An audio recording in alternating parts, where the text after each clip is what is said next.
8 rumah di permukiman padat penduduk Jalan Slamet Riyadi, Kelurahan 10 Ilir, Kecamatan Ilir Timur 2, Palembang terbakar pada Jumat 30 Agustus 2024 pagi.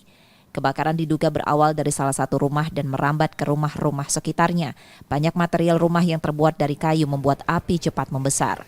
Ketua RT setempat menjelaskan salah satu penghuni rumah yang diduga mengalami gangguan jiwa mungkin menyalakan korek api yang kemudian menyambar dan menyebabkan kebakaran.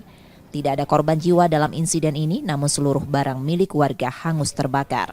Yo, lah ngomong besar, api besar. Ya kami kan nggak tahu, tiba-tiba habis. Tiba-tiba langsung besar Ya, ya? besar, pokoknya lah besar, lah ke belakang kemana-mana. Indikasinya apa Kak penyebab kebakaran? Listrik atau kompor Kak? Kayaknya korek api. Korek api. Yang awal kebakaran itu kan ibu-ibu stres ngomongnya. Mungkin ada korek api dimain-main gini. Oh, yang pemilik rumah itu Kak ya? Jadi ada berapa Kak rumah kebakaran ini? Kurang lebih 8 kontrakan. Sini kan banyak kontrakan, bukan rumah. Ya, jadi kakak-kakaknya kurang lebih juga 20-an lah.